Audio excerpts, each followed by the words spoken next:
I see it.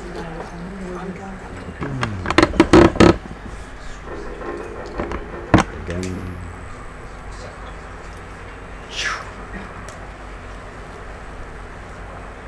Oh, yeah. You pick up.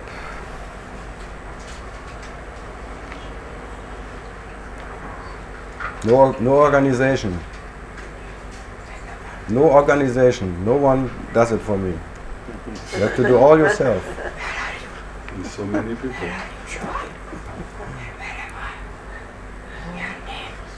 My name? No name. Come on.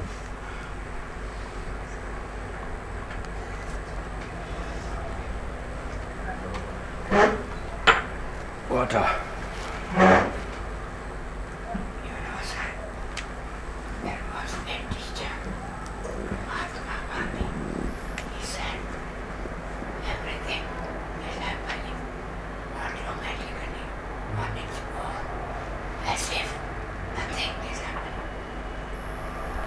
Nothing ever happened. Okay, then we can start. Already started.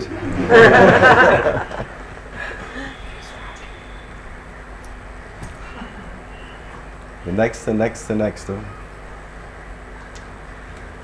Yeah, okay. Then we can see what happens. Yes, please.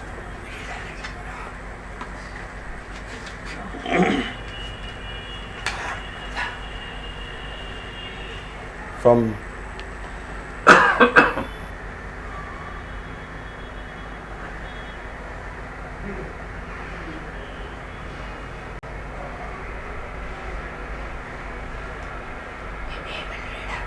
yeah, I cannot read it too well. Lord Buddha said, desire is the cause of suffering. The root of desire is the identification. Therefore, Bhagavan Sri Ramana Maharshi was made to respond to the path of self-inquiry, which is the direct path. To propound the path. Lord Gautam Buddha's teaching is based on impermanence, anischa, not only of the phenomenon, outward projected world, but also of the ego, anahata, non-ego. The suffering is because of the false projection by the non-existing ego being an object of identification, because of divine hypnosis for its own interplay, for enjoyment of itself, turning into a subject with a sense of doership and creating suffering. Okay, this is the question.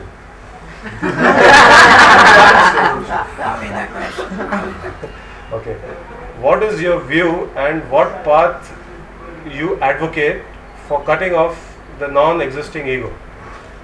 Yeah, very simple. Be what you cannot not be.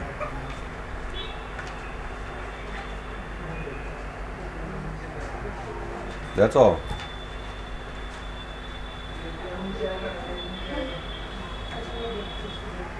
Yeah. Something else?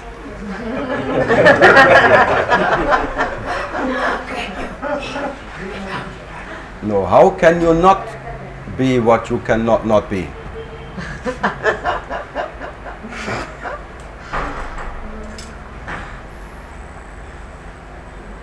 That's a deep sleep pointer. You are even when you are not. You are even when you are not experiencing anything. So in the absolute absence of any experiencer, experiencing or not experiencing, you are. That's all. And the rest is fiction. Very welcome.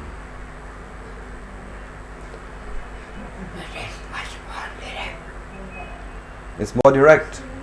Yeah, I cannot help it. It just comes. Otherwise, whatever you do is counterproductive.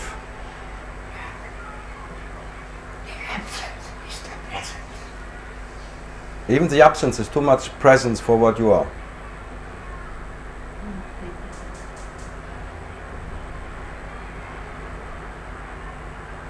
Because the absence would be different from the presence, and as the absence is different from the presence, the absence presence is still too much presence for that what never is presence absent at all. Yeah, you asked me. Yeah. It is the absence of the presence. Absence. And absence of the absence. Why, oh why? Why? Oh why? Thanks God it can never be grasped by any intellect. The intellect can never be sharp enough to cut itself. Intellect is a double-edged sword. It's a dumbness in itself. It cuts both ways. It is based upon a premise. On the basis of the premise, it deduces. If a false premise is true of false answer, but the logic falls straight to left. False. Absolutely false. False. And if everything is false, everything falls by itself. That's why it's called false. It falls and falls, pops up, and falls. So whatever can fall is false. What is the impersonal witness? It's false.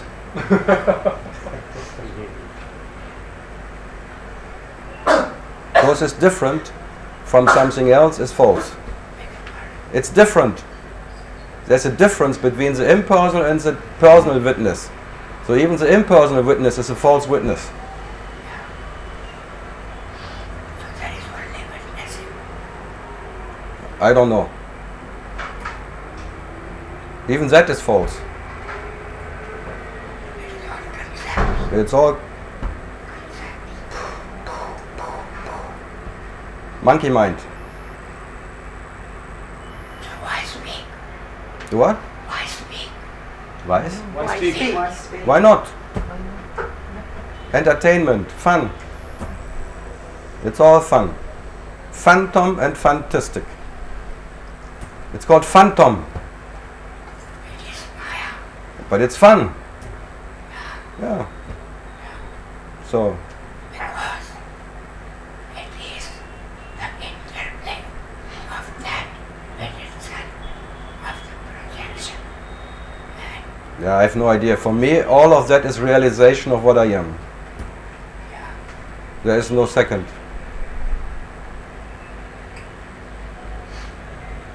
if there is no second, who speaks with who? That what has no second. That what never speaks to anyone else. That what is just the speaker, the speaking what is spoken, and what is spoken, the listener, the listening what can be listened to. All of that. So that is only communion. It's all the communion of what you are. Self-talk.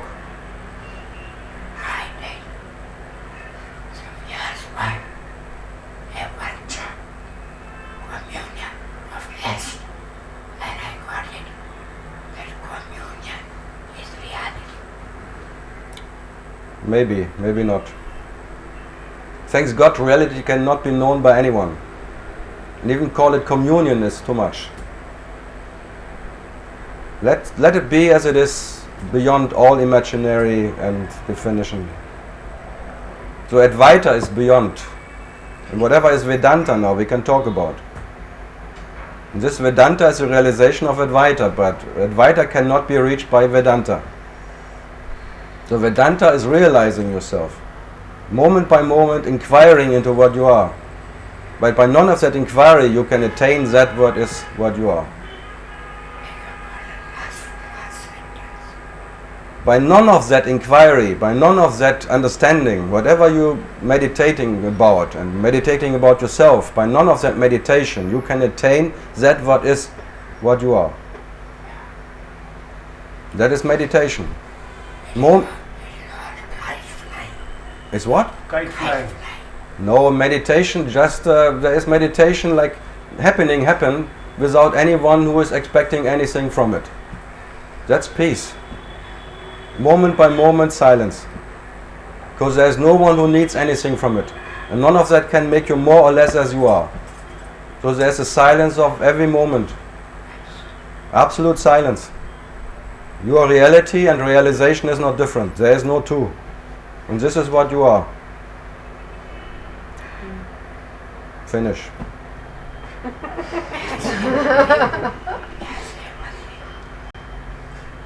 I was very young, 16 years old, it struck me that infinity is equal to zero, is equal to not-two, is equal to one. Only infinity only as a concept appears when there is one.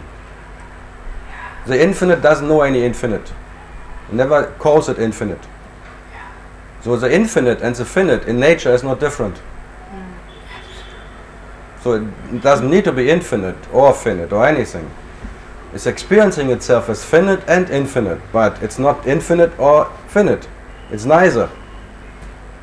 It never knows.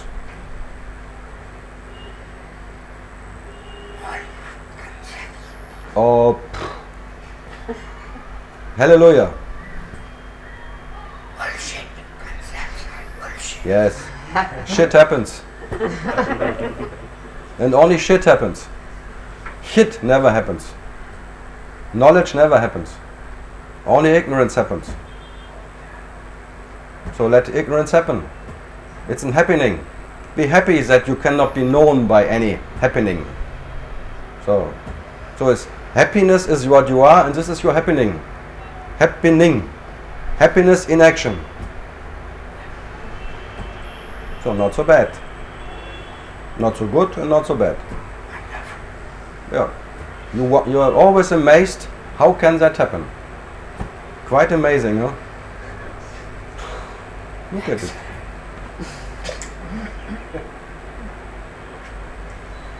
What to do?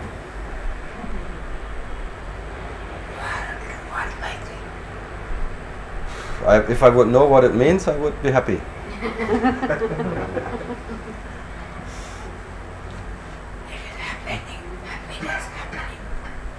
Just as flowing. Just being the flow, and the flow is just pronouncing something.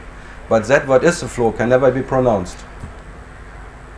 So that what is life can never be pronounced, but it's still pronouncing everything. But itself can never be pronounced. Life and? No. That's Advaita. There is no two.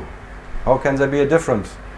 And in differences you realize yourself, but the realization is not your reality. And no. Let die what can die.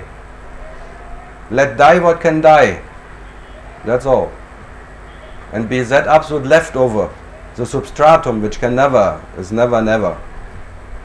So that can never be known by itself. Whatever can be known can die right away. Who gives whatever?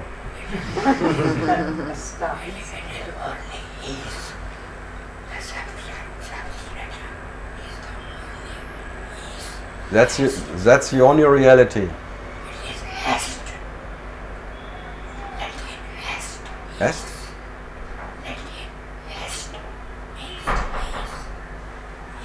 He is? I don't, but it's okay. Is IS. Is IS? EST. is letting. IS is knowledge. Only is. Only Para Brahman is real, yes, you are right. Yeah. That is why Guru Brahma, Ishtava and Guru Deva, Parabrahma. call him whatever, he doesn't mind. I'm always call him underwear.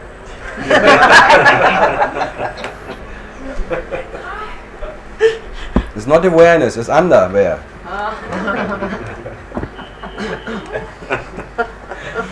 So for me, Para Brahman is underwear.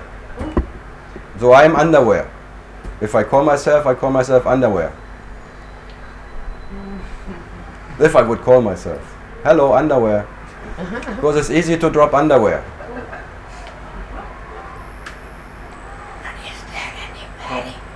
Anyone? Is there any wearing? Yes, that's a problem. You cannot find anyone who is wearing the underwear.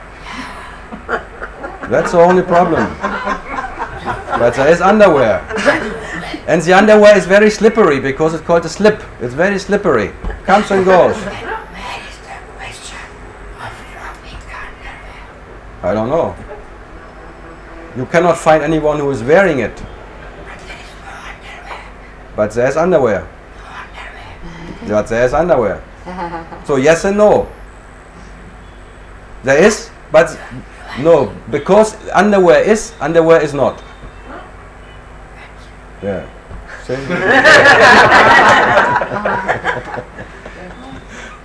Because whatever has to be is not it. Yeah. So even isness is not it. Just another false. Another concept bites the dust. Did you take any training? Me?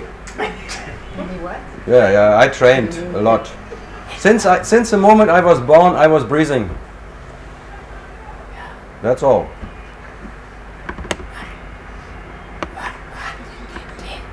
What paths did it take? Master? What pass? Pass. Path. Self. Any teachers? Many. My grandma. My grandma was my biggest Zen teacher. So my mother. You see? It's always a lineage where you come from. And your father and your ancestors. Since Adam and Eve. Teaching. Infinite lineage of. And even your kids are your ancestors. Because it starts there and ends with you. Fantastic, huh? I am my own grandfather. Absolutely. Because my son is my father. Your son is your absolute ancestor because there it starts and ends with you. Phew. In one zip, whoop. So that's why you have to take care about yourself, because not taking care about your son is not taking care about yourself. That's why respect happens That's love in action. to the kids. That's loving yourself in action. Love the next as you love yourself, love your son as you love yourself, and take absolutely care. Because that is your absolute future and past. My son's name is Ananda. Ananda. Wow. That's your future and your past. And he is a doctor Your doctor, sitting in Cleveland. Cleveland. He is a cardiovascular anesthetist. You see? And he monitors my treatment from there and phones me every day. Yeah, one leads to the other. Huh? All is interrelated. Therefore, I say I am a donkey, but I am in good company. You're always in good company. There's no moment with bad company. Satsang is always there. All satsang is moment by moment. You're always in company with yourself. Good company is uninterrupted. There are ideas of bad company, but they are just fleeting ideas. So, Inquiry after the self is satsang. you cannot otherwise. Because any moment you're alive, your intention is for happiness. And your nature is happiness. Any moment you do, whatever you do, is loving, caring about what you are. There's no moment in whatever's life, anyone's life, where there is one who is not intention is happiness. So whatever he is doing is meditating about his nature. Self-inquiry never ends, never stops. Therefore, wanting is a supreme position. Satisfaction is happiness. To be that what never needs to be satisfied, that is happiness. Self never needs to be satisfied because self is already sat, is fight. That is satisfaction. That itself is satisfaction. But in none of that, whatever you experience, you can get more satisfied. That's the thing. The moment you want to be more satisfied, you are in trouble. That's suffering. The moment you want to know yourself more than you know yourself already, that's suffering. If you want to know yourself in relative form, you become yourself a relative object, and then you are in trouble. But so I'm sitting and remind you, you cannot know yourself more than you already know yourself. Just by being what you are knowledge. There is no me, there is only me. That's what I say. What you cannot not be is already beyond all imaginary, and there is no knower and not any not knower in it. So both drop at once, and you will never be enlightened. You are enlightened. No, there was never anyone who was not enlightened. Absolutely. So enlightenment is a whole mist. You can never be enlightened. You can never know yourself. There's no enlightenment. It's just an idea. Forget enlightenment and just be what you cannot not be. If you could do that. What would you do with enlightenment anyway? Any idea? Show it to your neighbors? Share it with your friends? What kind of enlightenment is it? What you can share? It's not for anyone anyway. So what to do? Enlightenment is a process, and any process is suffering. I don't know any suffering. Because you know what's you and doctor That what I am was never suffering about anything, and that what is a phantom will always suffer. So what is there to do? Where there's a me in experiencer, there's a misery automatically. Any moment you are an experiencer, you suffer about experiencing. There's misery. You cannot escape the misery because you were never in the misery. How can you get out of it? The me is misery. The one who wakes up in the morning wakes up in misery. So you better don't wake up in the morning. Before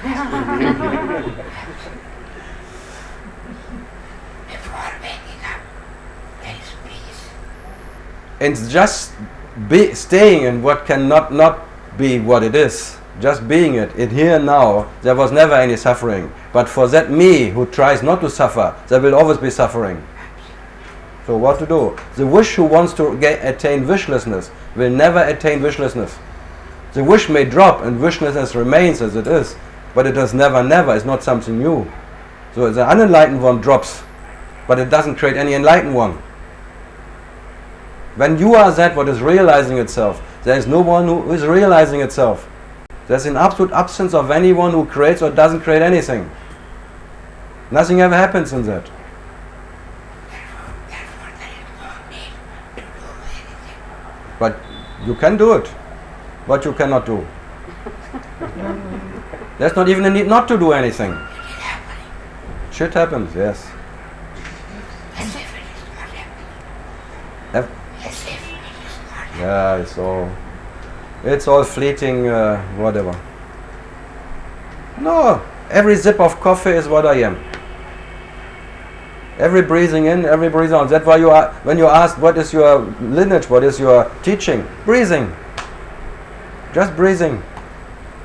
If you could just stay in the breathing, there would be no problem. The body is it's very clever and it's knowledge. Just by breathing is just doing is whatever. But no, you want to control your breathing and your whatever. Then the controller. Then you are you become like a dog. Then you become dogmatic.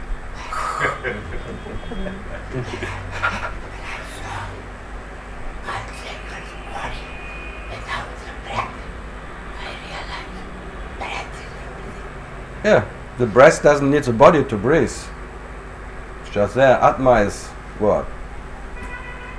Does the spirit to breathe, to exist?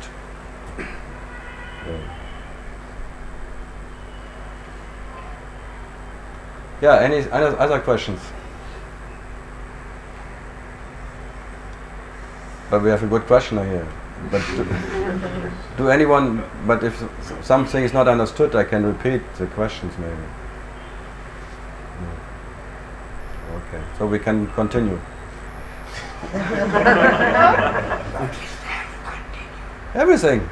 It never stops. It never stops. The next will be the next. That's Zen Buddhism. That's Buddha. Zen Buddhism. Zen and Zen and Zen and Zen and Zen. Never ending Zen. The next will always be the next. And still the next cannot satisfy you. Thanks God. Because nothing can satisfy you. Because You are already. Yes. perfection and eternity is not a struggle. Is what? Perfection and eternity is not a full struggle. Perfection is still imperfect. Because what needs to be perfect to be perfect is imperfect. Perfection itself is, even if by being imperfect, perfect. It never needs to be perfect to be perfect. It is imperfect, perfect, and perfect, perfect. Perfect, perfect, perfect. So what is there to do? You are as ignorant in ignorance what you are as you are in whatever knowledge what you are. Knowledge is Advaita and Vedanta is ignorance. So Vedanta is your whatever, ignorance, but you are the ignorance. You are your realization. And you are Advaita, the reality. But there is no two. And for sure, Advaita is absolute comfort. And this is discomfort. So your nature is comfort, but you realize yourself in discomfort. And you cannot help yourself. There's always a discomfort of one who is realizing what can be realized. There's always this trinity.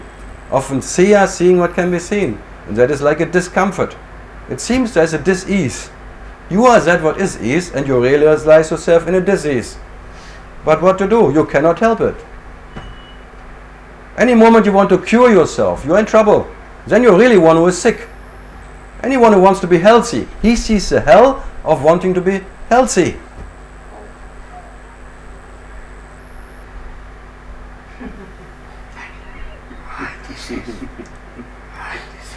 What? What this is Or not? non-existing. No. All of that. This is reality.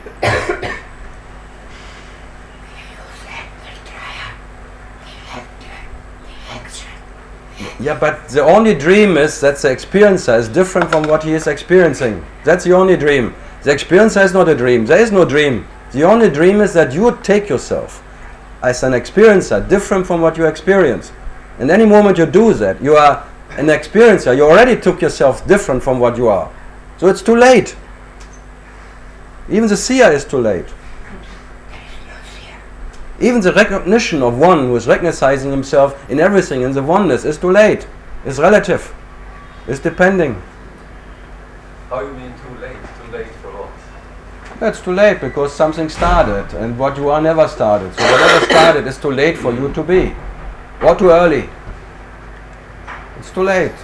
When you're already the seer, and then wanting to get out of that identification is too late. The moment you are identified, it's too late. Whatever you do from that one, you confirm one who needs to disidentify himself. Immediately. So it's too late. Whatever you do from the position of a me, of one who is now trying not to be what one is, it's too late. Too late for getting out from the identification. Yeah. Any moment you don't want to be identified, you are identified with trying not to be identified. So even one who is not identified is too much identified with one who is not identified. Just shifting between two phantom positions. The identified one, the identified phantom, and the non-identified phantom. Who cares if the phantom is or is not identified? Only the phantom or other phantoms. You need always one phantom or another phantom. You only need two phantoms inside. One phantom who cares about the other phantom. Immediately when you wake up. Like a dialogue. Me, myself and I, waking up. And then, how are we? Shall we do today? So the hospital wakes up. Whatever you can find in the hospital is sickness. Even the doctors who come, they are sick. They are seekers.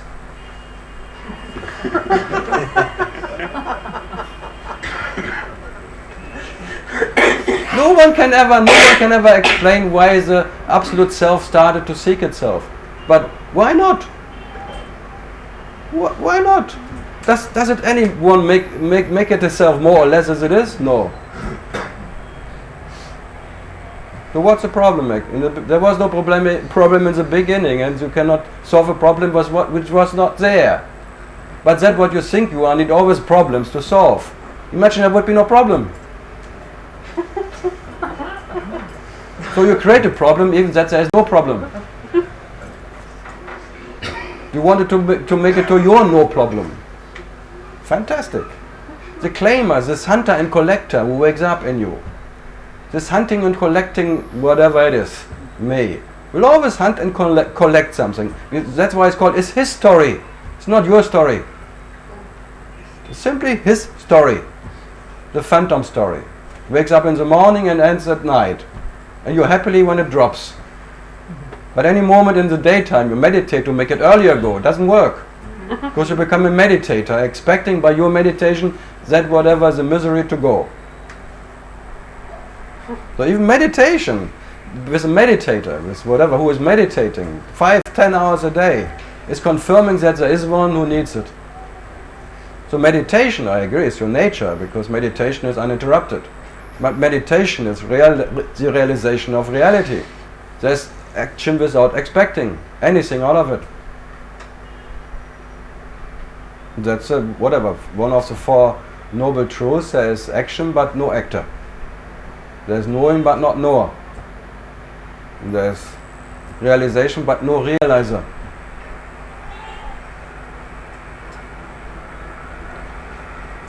Yeah, something else. The past, the present, and the future are means. They are there. To deny them doesn't mean anything. They are there or not. Who cares? But who cares whether there is an actor, action? Yeah, but even then, even when there's an actor, you have to be what you are. If you wait that the actor drops, you wait forever. It's an experience. So to deny that experience, what does it mean? What does it make you more or less, if there is one or not? So you are in the personal meditation what you are, and you are in the impersonal meditation what you are. There are just 2 ways of realizing yourself. The personal doesn't make you less, and the impersonal not more. Therefore, concept is a part of reality, functioning. That what is a concept is not different from reality. So there is no 2. Because if there were no concept, there would not be any functioning. Yeah, Functioning is because of concept. there is reaction. Only all there is reaction, but you cannot find the action. Reaction can be experienced, but not the action. It's like energy cannot be experienced. You can only experience the effects. So energy, you call maybe that what is life, is the nature of nature. And that whatever realization of nature is that reaction or the reflection of it.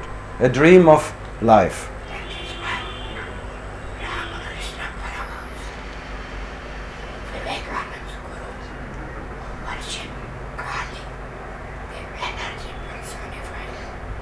The head shopping. He said, he cut it off, and the But I tell you, cut the cutter first and just be what you are. Cut the cutter. Then you're fine. Cut Kali. Cut Shiva. Crush what can be crushed. very difficult for him to crush Kali. So his master asked him to concentrate on here and kill it. Yeah, kill the killer. And just be what you are, which cannot be killed by anyone. And for what you are, nothing has to be killed.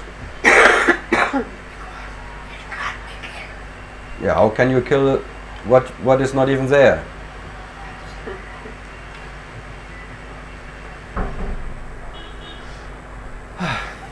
It is beyond. This urge to know takes you away from this movement.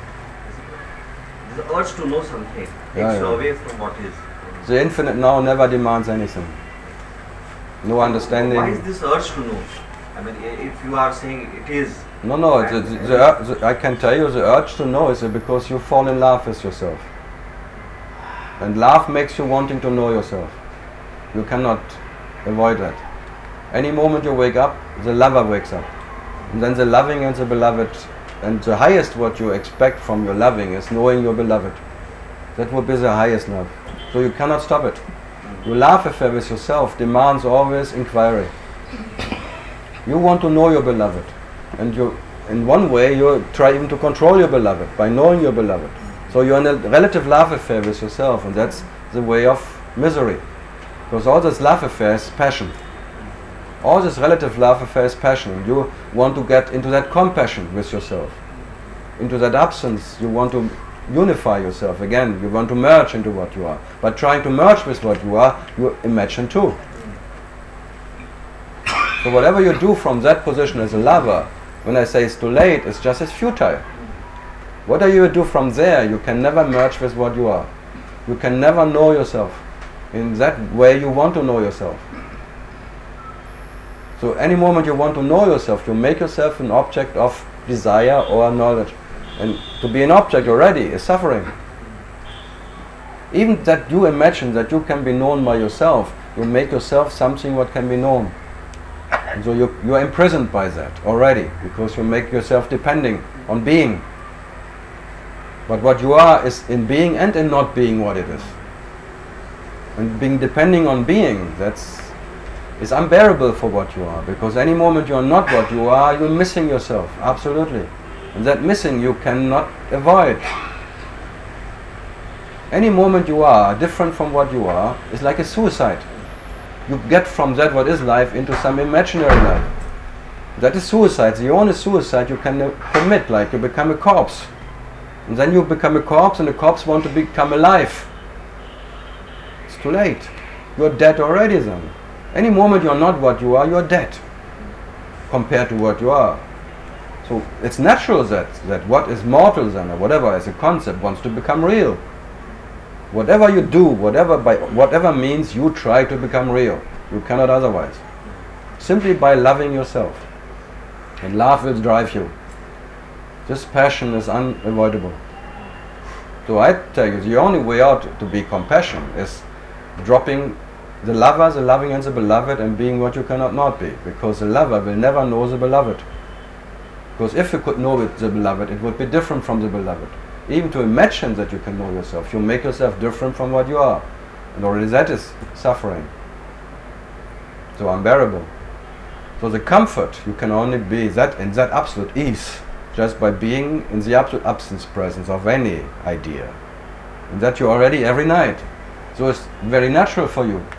Every night you drop whatever can be dropped, and you are that. And every morning this pops up again. So what? So his story pops up. But to know yourself with this, whatever it is, and that what you are, in the absence of whatever. Being knowledge, which is called knowledge, in the presence and absence of a knower. Independent of a presence or absence of anything. That's more than easy. That's your nature. And that never asked anything from you. That is acceptance itself. That whatever the one, a phantom is doing, not doing, is totally accepted by that. Never needs any change. Never demands anything from this world to change or a different circumstance or enlightenment. All these ideas are history. So there will maybe an enlightened phantom, but who cares? But then somehow understanding is not enough. It's that knowledge, is that desire bit on the understanding is always a misunderstanding. So you have to understand whatever you understand is a misunderstanding. Because in any understanding you miss that what is knowledge. What is understanding? Because that what is understanding never needs to understand. But that understanding you can experience as deep it can get or high is not high enough or deep enough. So the highest doesn't know any highest and the lowest doesn't know any lowest. But that one who knows the highest and lowest, that what you call phantom. The phantom lover. And a phantom love with himself. But as you cannot avoid it, because even trying to get rid of it, you become yourself a phantom. So you better be what you are in spite of the presence absence of that. Always in spite. You are here now in spite of that. And you were already in spite before this whatever fool appeared. And you will be what you are in spite of the absence of that fool. So to be that is more than easy. There is someone not coming out of the Let me out, let me out. That's like the ego. Exactly. Let me out.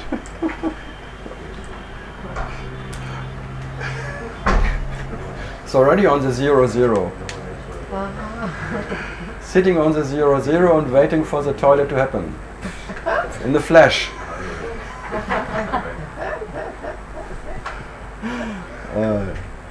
Isn't it fun? Yeah. And I think only yourself can fool yourself so very well. No one else can fool yourself that you fall in love with yourself. This biggest trap is always there. And you are the absolute trapper, putting yourself in the absolute trap of love. And you cannot help yourself. And that in that helplessness, as you cannot even decide to wake up or not to wake up. Being the Almighty, having no power. And then believing in that powerless I, which there is no power for anyone. For that what is power, he has no power, he cannot do anything with that what he doesn't have. And that one who has, seems like an imaginary power, having a power, has never enough. So, what to do with this powerless I? You are the power itself, but you cannot interfere, because you are not in the dream. That what is in the dream has no power. So the power, or energy, or life, what you are is not in the dream, whatever you call it, so it cannot interfere into it. And that what is in the dream already is powerless. So no winning. And that's the beauty of no winning. There's nothing to win, nothing to gain. If you see totally there's no winning, there's no losing. The winning drops, the losing drops. The winner drops, the loser drops. In one instant. Just in one split second. Just by being what you are, you destroy all that whatever. What can be destroyed. And only that can destroy whatever can be destroyed. Just being what you are. And that is, what is this? And no way out of it.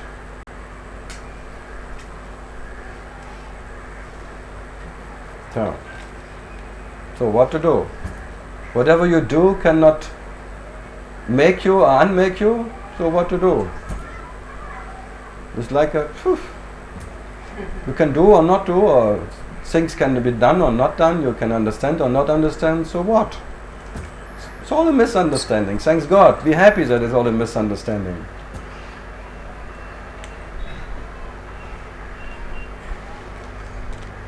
Yeah. Timelessness is life. You can call it that. But you can speak louder. Timelessness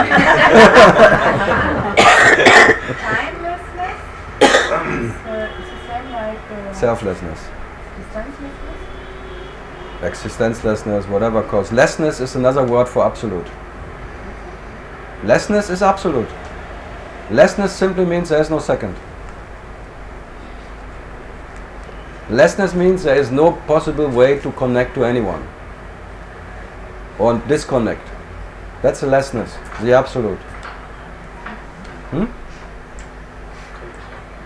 It's easy.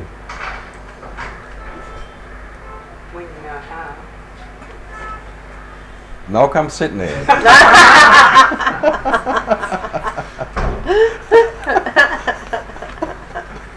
Sydney want to have a recipe.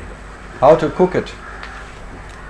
How to cook yourself. Yeah, and then serve love. And then serve love. Huh? Then you share the love.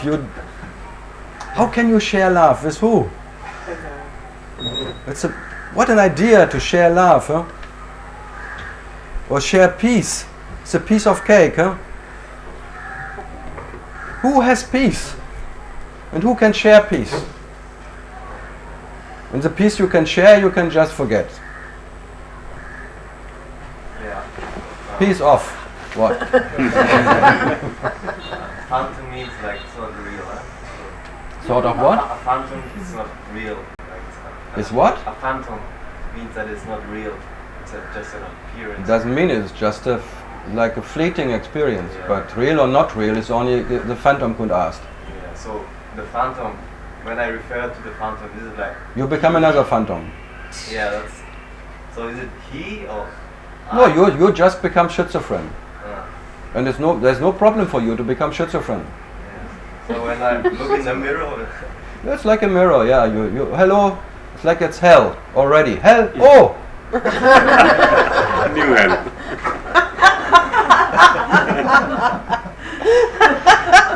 hello.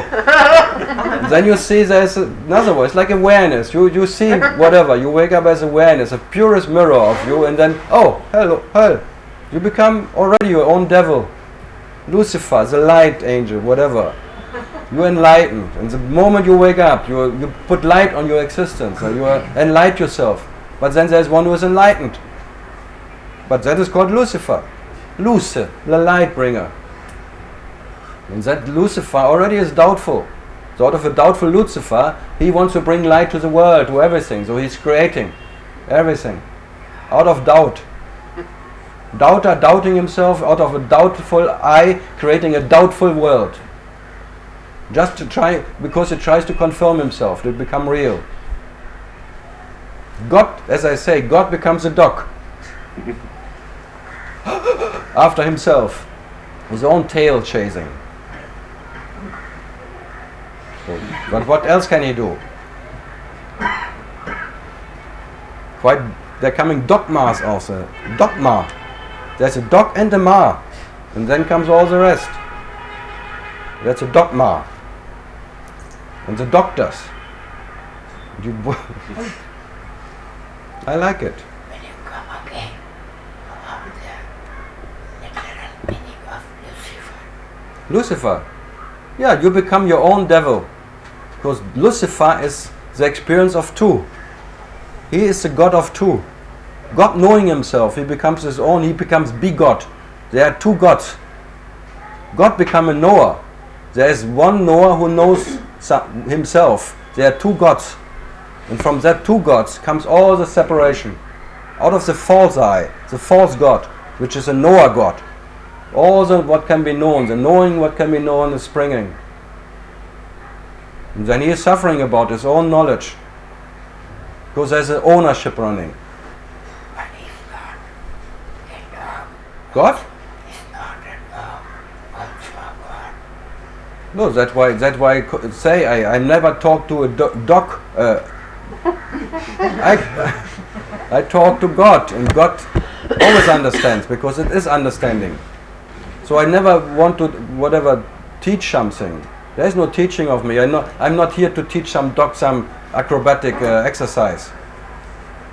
Because all of that is like you try to make a dog in a circus of life, making an understanding and presenting his understanding.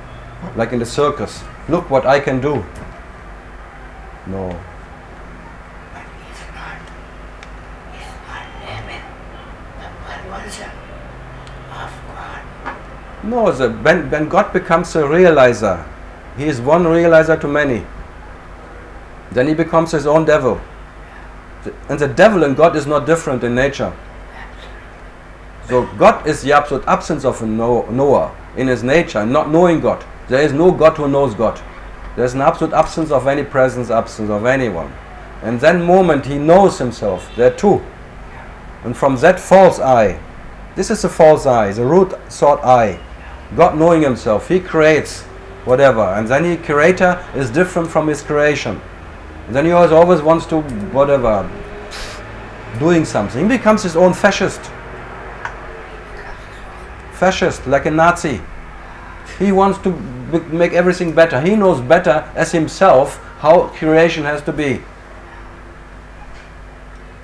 Look, 7 billion Nazis now on this world. Everyone knows better how the world has to be run. Everyone knows better what is peace, what is freedom, what is truth. All the religions know better than truth itself what is truth. Allah, Allah.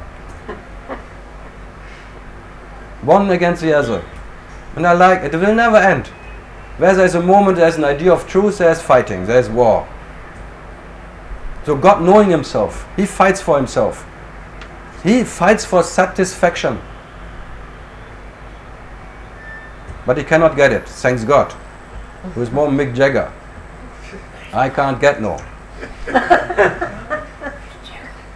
It's Rolling Stones. Like a beatnik. But we try. You try. You can try, but don't expect something coming out of it.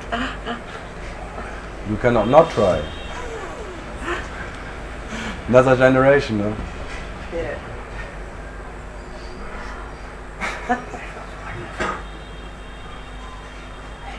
Yeah, and the only ease you're longing for is to be what you are, but not that you cannot become. That's all.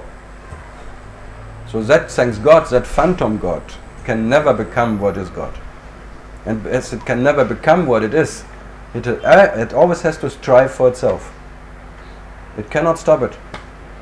There will always be books about it, and lies are told, and all that what can be said, and all the books will be in the library, buried in a lie, where the lies belong to, and they all will be gone. And I was telling to the publisher, have fun publishing, but don't believe in something coming out of it. But I like it. That's fun. That's entertainment. This is actually meditation. If you publish books no one needs.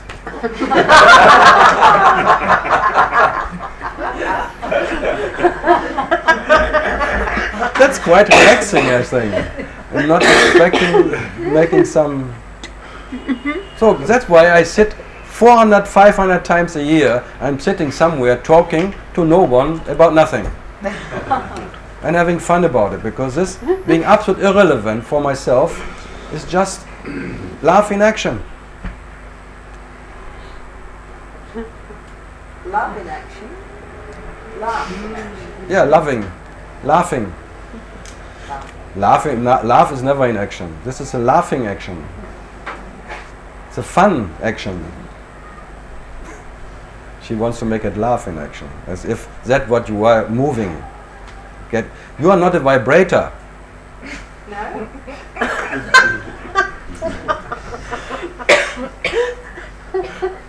But that's another form. Like what you are is silence. There is no movement at all. There is no one who could move. And the moment you wake up, there's this I wakes up. The vibrator wakes up. There's a vibrator. Not with the vibrator comes all the why.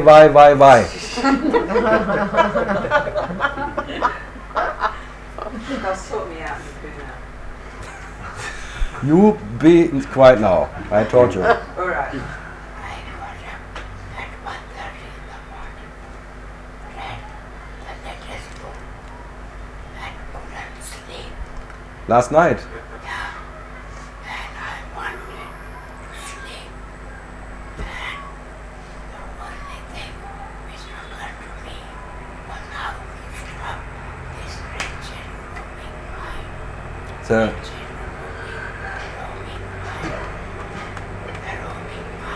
Rumi. Roaming mind. Roaming mind. Oh, yeah.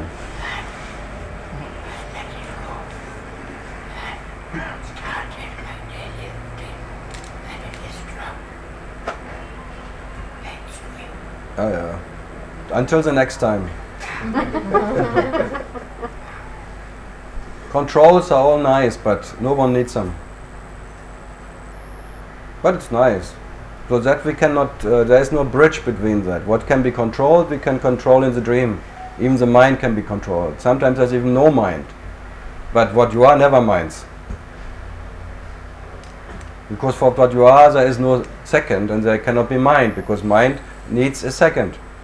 So the mind is already a difficult. It lives from differences. No differences, no mind. And when there is differences, there is mind. So it's a member of a difficult. And that's the biggest cult on earth, the difficult. There is discrimination. That's a difficult. Because a discriminator needs to discriminate. Otherwise a discriminator has to kill himself. But he cannot kill himself. So wherever he is, he has to discriminate himself from that something what he can be discriminate. Why to blame him? It's his nature. Why to blame the devil? The devil wants to become God, but he cannot become God. He's already God. It's futile to become God, because the devil already is God. But I tell him all the time, come on, wake up. You are the devil, but you are God too. There's no two. When you wake up, you're the devil. So what? Have a hell of a time.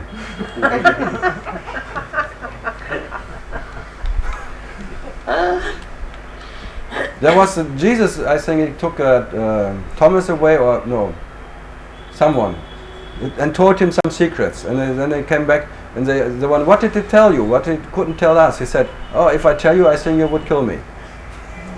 And I'm sure he told him, me and the devil is one. Me and the Father is one, and me and the devil is one. There is no two.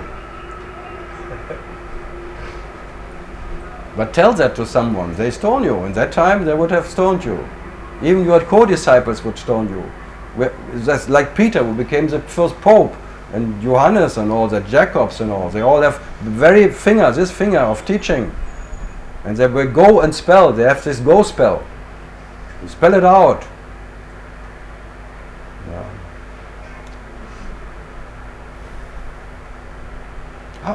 How can you tell that whatever lives from heaven and hell, that there is not even heaven or hell or anything, because the devil needs heaven and hell. God doesn't need any hell and heaven. Devil. Evil. Life. When there is life, there is evil. Evil, life. The same word. Because it becomes an idea. If you make it a name, you call it life, it's evil. Because life would never call itself anything. That what is life doesn't know any life. And the moment there's life known, whatever is alive, there's evil. Unavoidable. Moment you wake up, you start to realize yourself, you start to experience yourself, there's a me, experiencer. And where's a me, there's a misery, automatically. And it will never end. This is the way you are realizing yourself. A creator creating what can be created. And you can only experience yourself in separation. So what? But does separation make you separated? That's the main question. Does one of these experiences of separation make you ever more or less or separated from what you are? Absolutely not. So why bother even to understand how it functions? There's not even a functioning for you. But this is a functioning in the trinity of whatever, of Shiva or Brahman, that there's a seer seeing what can be seen. But the only dream is that it's not that. That he kicks himself as a seer different from what is seen. To be part of the scenery. And then you're in trouble. Any moment you're part of the scenery, you are not what you are. And that is misery. And that's a me. Missing what is what you are. So Shiva becomes Jiva, missing Shiva. Because Jiva knows Shiva, there's two Shivas, and then it becomes a Jiva. Shiva doesn't know any Shiva. But when he becomes a destroyer, or Brahman becomes knowing Brahman, the Parabrahman then he becomes the creator. All of that, then he is in business. Then he makes his business.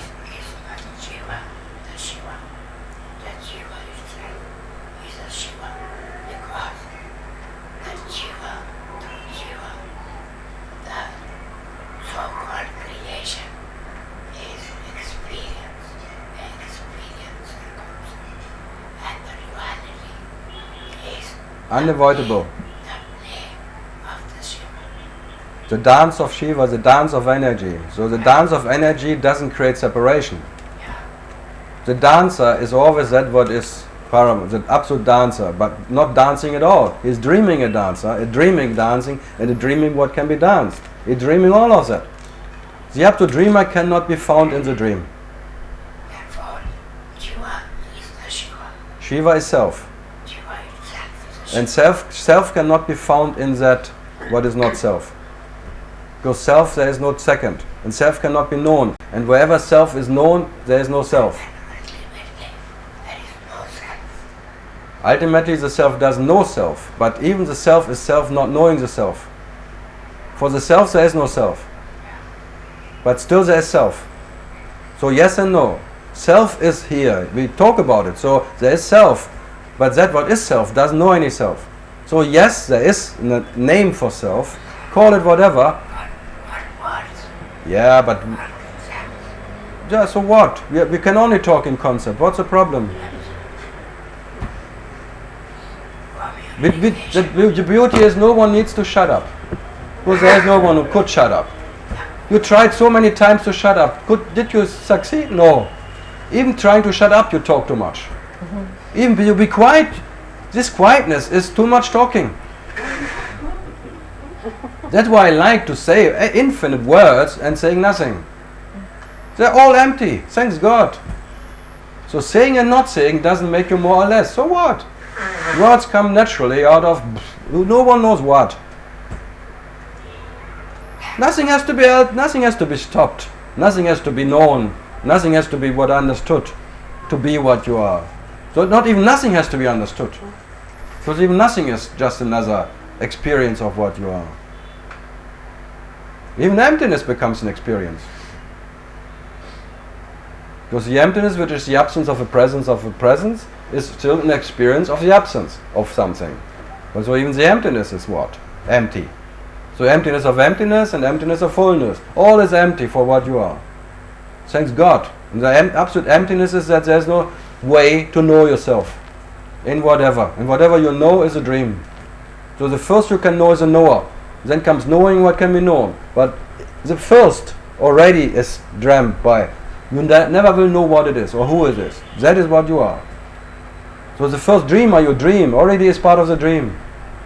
But by that you don't become the dreamer, you dream. So there was no beginning in the beginning. And there will not be end and any end. So there will never be any happy end. And happiness never started, it will never end. So no happy end. The idea of happy end is hell. Imagine happiness could end. A happy end.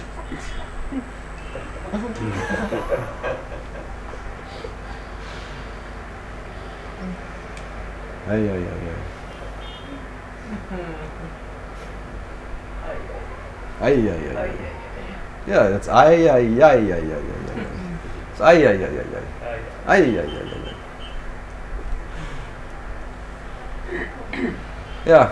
In reality, there is no difference between communion and communication.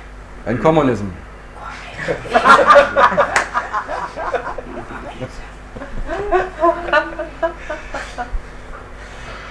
Becomes another ism.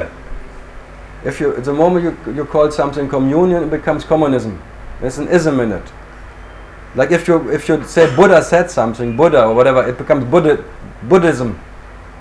But where there is Buddha, there is no Buddhism. When there is Buddhism, there is no Buddha. When there is Advaita, there is no Advaita. Advaita is the biggest lie on earth.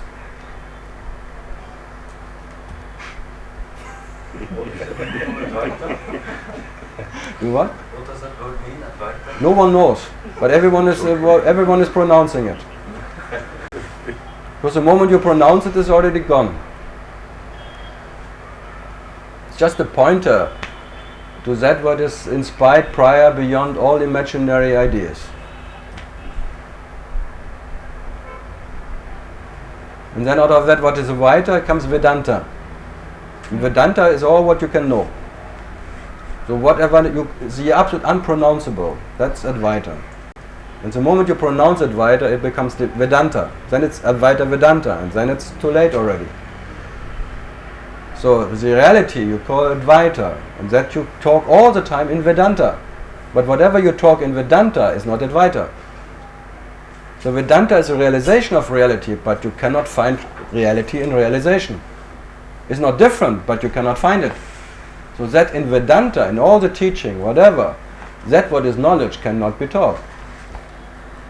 Thank God. So there is Advaita, and then comes Vedanta. Out of Advaita comes Vedanta, but by no whatever happens in Vedanta, you can attain Advaita. It's like you have what is this, where fire comes from, this firmament. There is fire coming out, but the fire cannot go back. There is no going back to anything. To the origin of all, whatever, in the idea of origin, you cannot go by whatever. So there's breathing out, there's breathing in. But in breathing out, nothing is spit out, and by breathing in, nothing is whatever. It's like you go astray and you remember. But going astray, losing yourself in whatever, there is no loser in it. There's an experience of losing, and there's an experience of remembering. But still you are that, uninterrupted. It's not something new. So now I'm talking to whatever, you seem like you have an experience of went astray in some whatever ideas. But still you exist. So there was never anyone who went astray. There's an experience of being now like a cat went astray out of his home. But there was an experience of one who went out. And now you have an experience of one who goes back.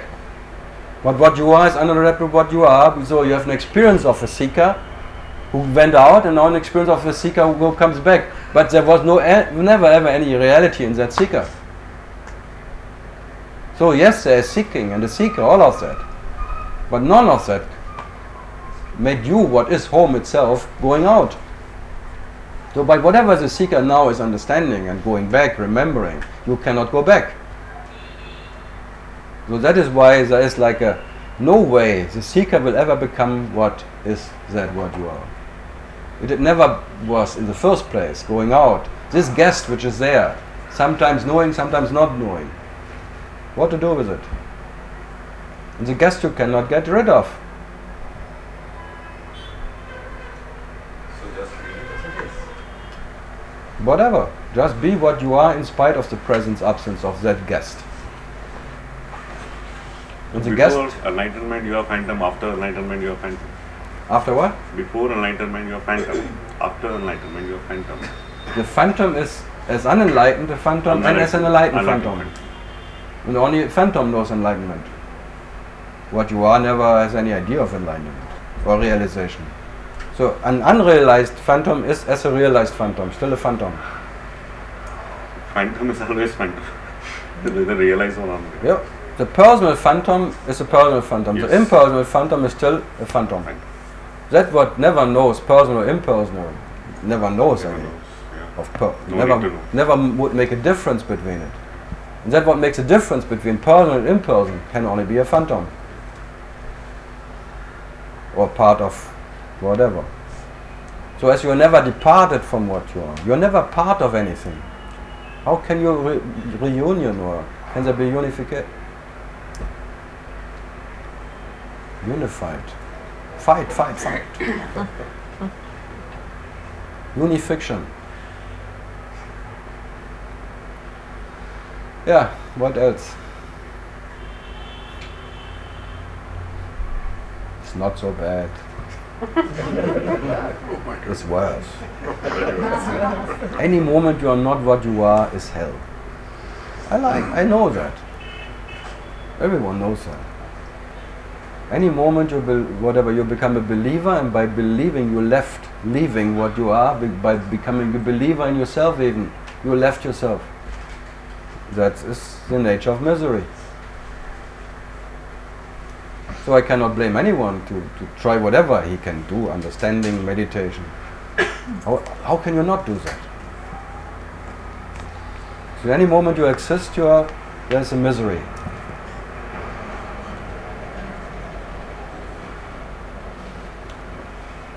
Anjali, yeah?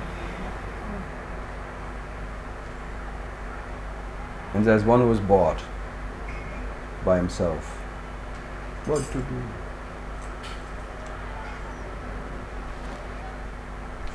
Yeah, something. No?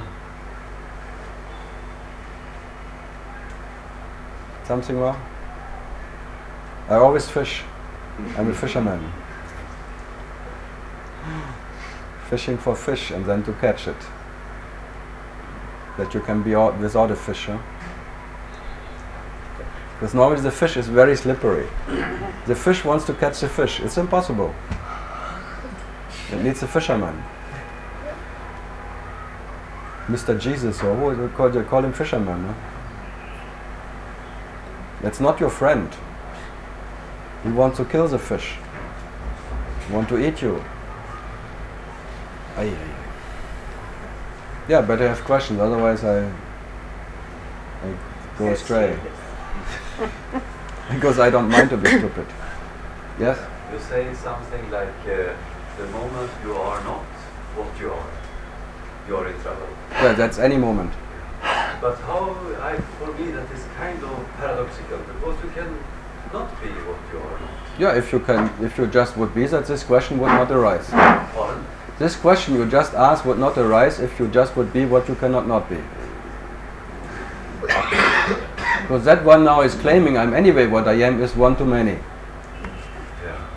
It's a false understanding and a false statement. I'm anyway what I am. How can I not be what I am?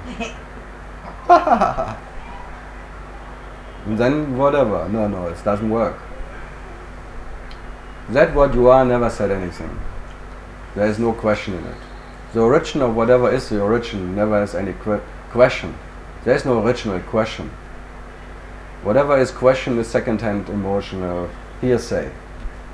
What you are never has any question, never needs any answer. So when I ask for question, I ask hearsay questions, and the hearsay belongs to the phantom. That the questionable phantom shows up, and then I can shoot at him. This duck pops up, and then I shoot. Then maybe for a moment you're duckless. Then you maybe experience with and without duck. Who cares? And that for sure the duck comes back. Yes. But maybe there's a split second of no duck. Then you are duckless. And duckless doesn't need to know duck or duckless. Duckless is duckless anyway. With and without duck. Just like a trick. You show the questioner and I give him the answer who kills the questioner for an instant maybe. And then in the doubtlessness of that what is already there. And then it jumps in again because he wants to claim what he just understood. The understanding was always there, and then it jumps in and says it's my understanding. Naturally. You cannot even blame him. It's just like his hunting and collecting nature. His story needs to be fulfilled. Any moment needs to be full of his story. It cannot accept that there is even the story without him. He has to fulfill it. So it has to make it his understanding, his action.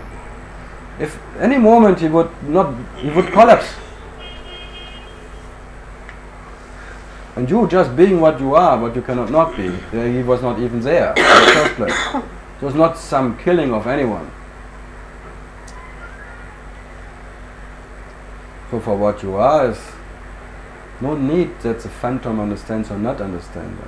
But it's just like maybe in a split second you are that, what you cannot not be, in spite of presence, absence of anything. And then maybe that becomes so attractive because there is no sufferer.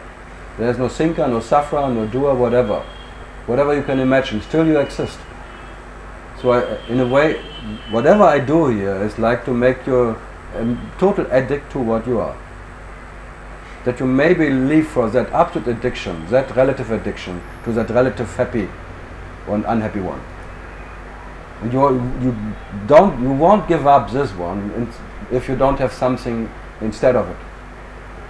You cannot. This love for yourself only gives up the relative love for that, what cannot be. I would do the same, like show me first an alternative, and I show you the alternative of absolute comfort, of absolute ease.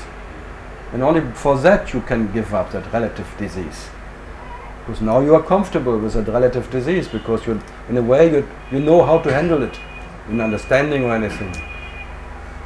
So it needs some, and I only have to do with leftovers. You tried everything and they failed. I'm always meeting failures. Yeah, I like failures. They failed to know yourself, they failed to control yourself, they failed in any way of anything. Failures. And then I tell them, be happy to be the absolute failure, because the absolute failure means simply you always fail to know yourself. And being the absolute failure, failing always to know oneself, there is nothing better than that. Because that is Advaita. Advaita will always fails to know itself. Loses all. Losers. Heading for Advaita. Heading, For Advaita. yeah. I'm always pointing to that, which is the nature of Advaita. But there's an absolute failure. Your nature is an absolute failure. And be happy to fail yourself all the time. And missing yourself in whatever. Being that one is what is missing itself in the present and absent. And missing oneself is just being that what can never be missed. And imagining that you are a misser missing someone else, already you have to know what you miss. And by knowing what you miss, even if you say, I don't know what I miss, you have to know what you don't miss. It's one to many, all the time.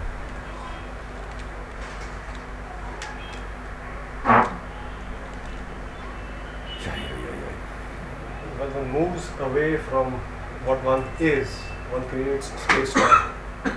Automatically you become doubtful I, and then the doubtful I creates space and separation. That's the point. Instantly.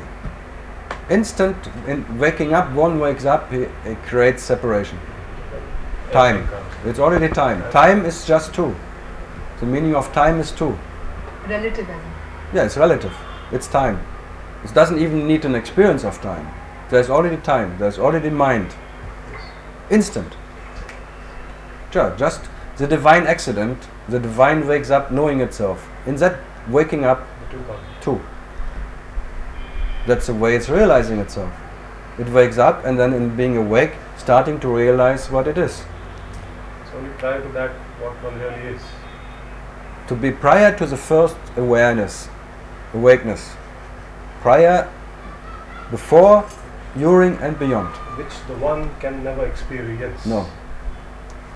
And that's the beauty of it. That beauty never needs to be experienced by itself, to be itself.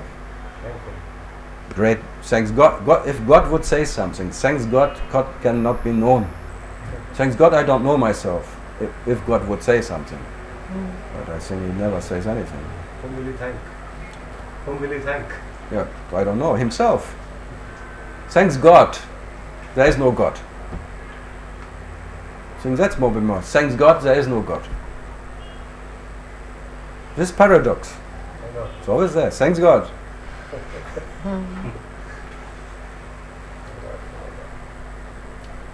Yeah, para. Always para. The paradox, the para-Brahman, para. Prior. Para to all imaginary ideas.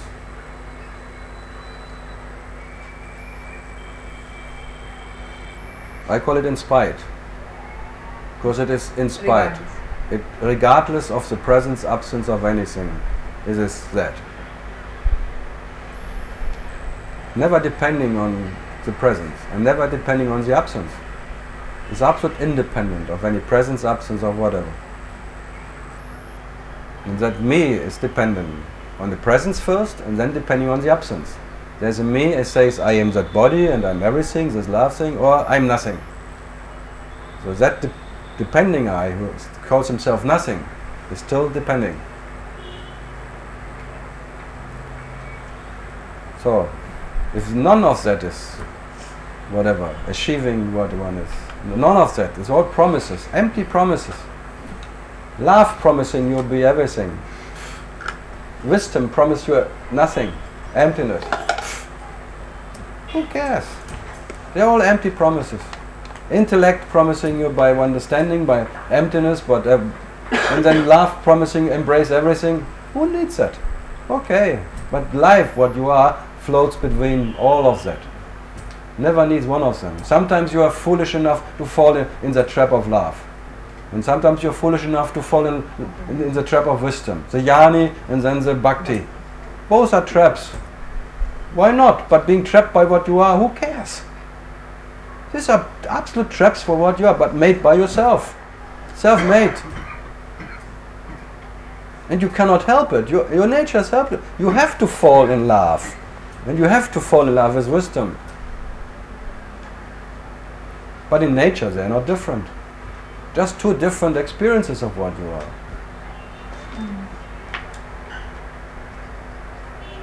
So, what to do?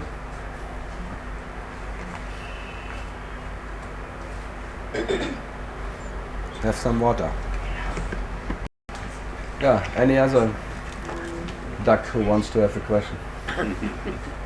So is it better for me to control my verbal diarrhea than... For us.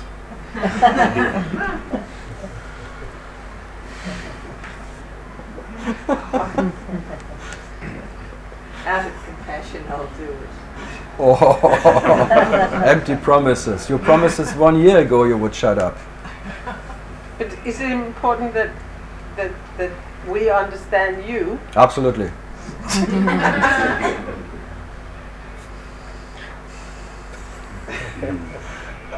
Yeah, if you would understand one thing what I say, you would not be there anymore as what you think you are. I try my best. Because sometimes I think, at least to me, it feels almost like you deliberately confuse. Yes, you're right. Yeah. You catch me. I'm making you confused. And just having the absolute experience, you never need any order of any whatever. You are in the total confusion of chaos, what you are, as you are in the so-called relative order of this whatever, what you are. What you are never needs any whatever. Understanding which is clear or anything, or clarity or order, and then stable and sound. You never needs anything what is sound. Nothing is ever sound enough for you. You are in the soundness or whatever, steady, or in the chaotic, dramatic, whatever. None of them is attending or can make you less or more. That's all.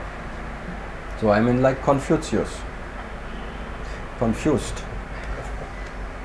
Totally confused, because that is your nature. You're totally confused because there's an absolute absence of anyone who knows what he is and what he is not. So I cannot even say what I'm not. I can neither say what I am and I cannot say what I'm not. Because there's no one who knows what he is and what he is not. That's maybe more the pointer to what I am. I absolutely, when this wakes up, I am that what absolutely doesn't know what he is and what he is not. That absence of that one who knows or doesn't know what he one is just what you are. So I don't have to do anything because there is no need for anything. Because there is no need in me. It was never there. I never needed anything to be what I am. So what I am never demands anything, never needed any difference. There is no need in me in what one is. The need in me comes what? And goes. And what you are never, it doesn't even need the need in me to come or to go. There's a need in me or whoa. And there's a not need in me. So that one who needs the absence of a need in me is still a need in me. Because only a need in me needs the absence of a need in me. Me. Something? No, but when you need to eat or to drink, Then I drink. Yeah, but When sometimes you can't have drink as Then I wait. Okay. Then I became a waiter. Like food. You cannot always get what you want when... Yes, when you want to. Yeah, but sometimes you get something what you never wanted and you ask yourself, who did want that? I get it all the time. I always get things I never wanted. Then you can ask, who the hell did want that? You get a girlfriend you never wanted. And then you have to, okay.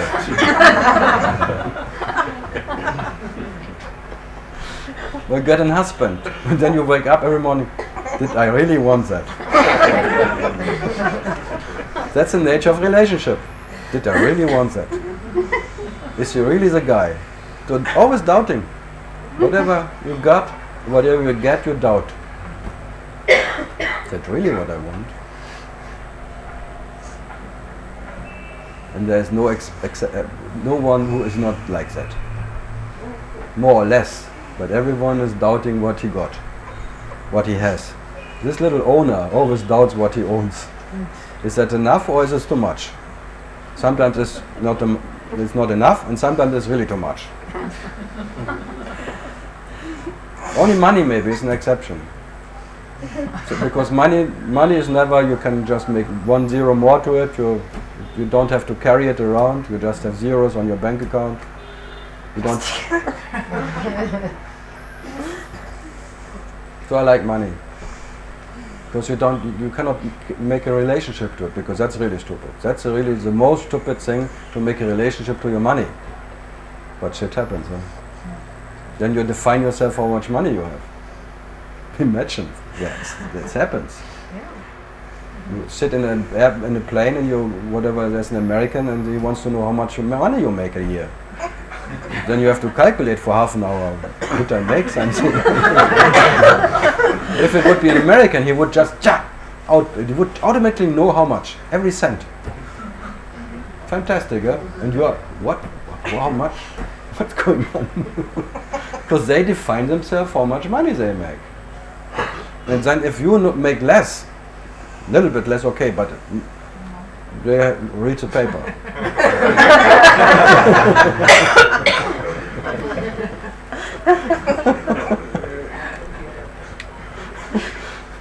Then even the paper is more interesting, because they have to level themselves always. Like your teeth have one teeth missing, you're out of the game. Fantastic. That's all show. That's why America is show business. It's a Hollywood way. Hollywood, yeah. But it's still Hollywood. And here's Bollywood.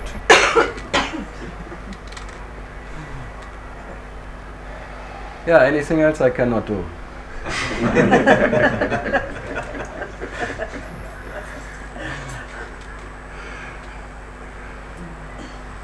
America, huh? In 6 weeks I will be in San Francisco again, and I have to talk to the Barclays and San Rafaels in San Francisco's, ghosts. I like the man from Assisi. I like this word, this French, Assisi, yes. France said, Francisco. No, come on, but one question, otherwise I always tell stories. No.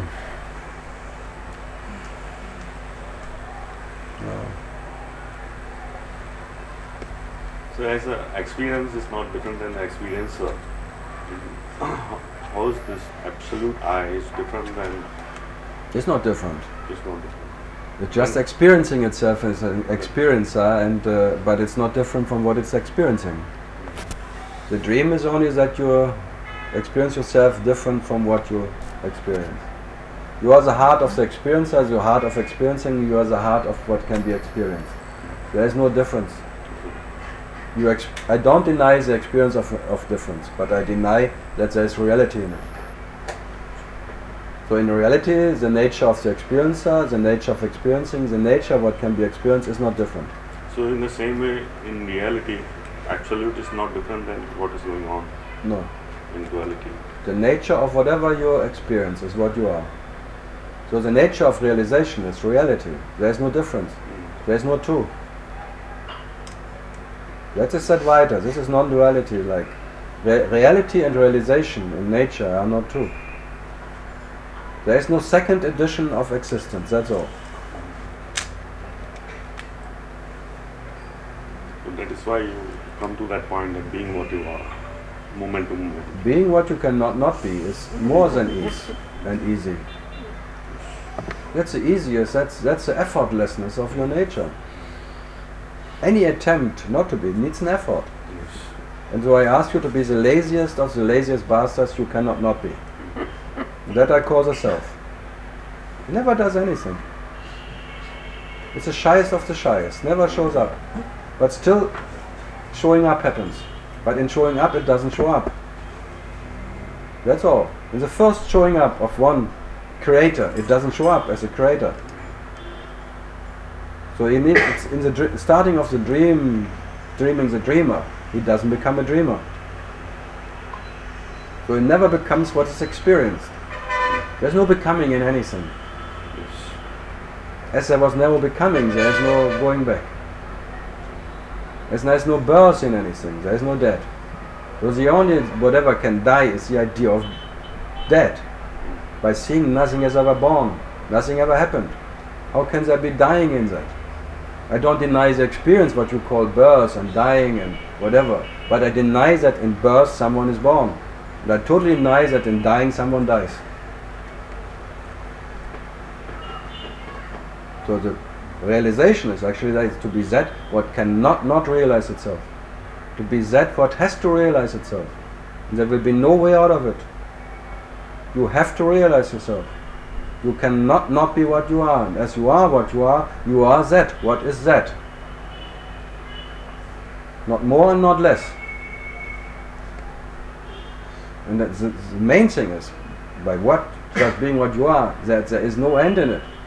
There was no beginning, no end. There is no happy end. This is the absence of me, because me cannot survive in that. It needs hope for whatever, later, or a beginning. So, have fun with the journalists. Have fun with your... Oh, thank you. I will.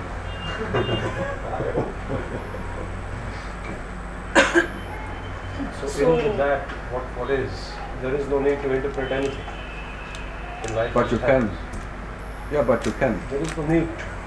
There is no need, but because there is no need, it can happen.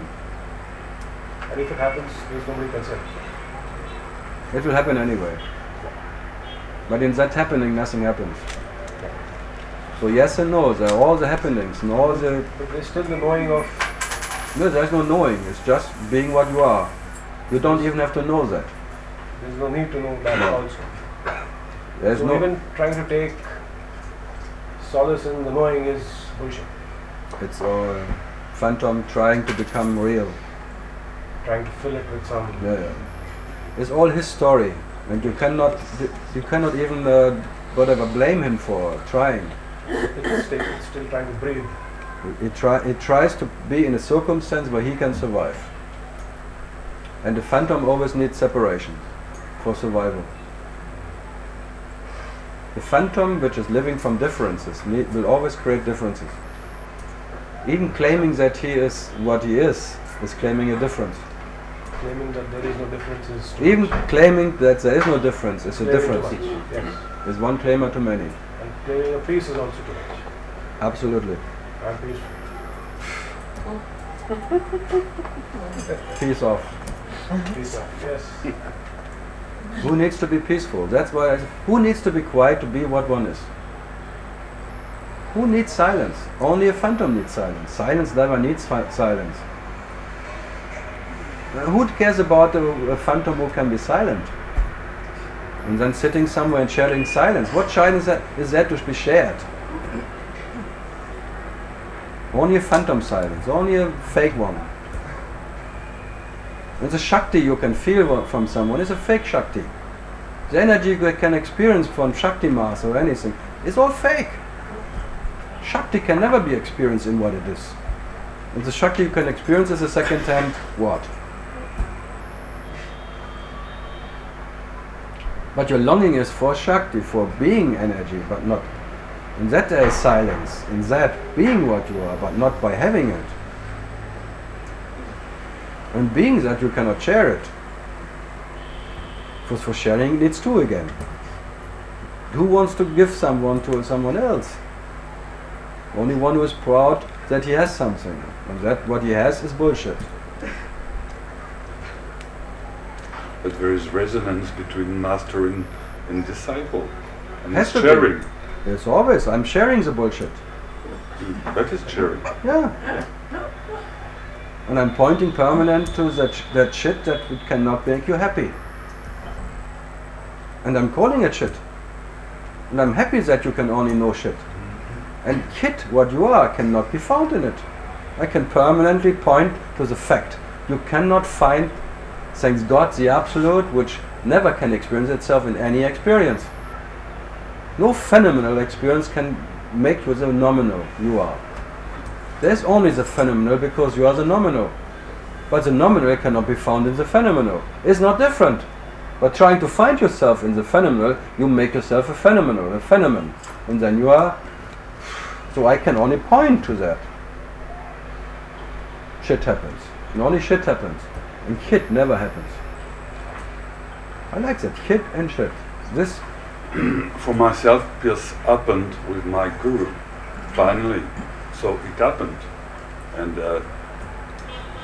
yeah, but in the moment... maybe it's just what I call my peace, or it's You just never- phenomenal, what you say, maybe.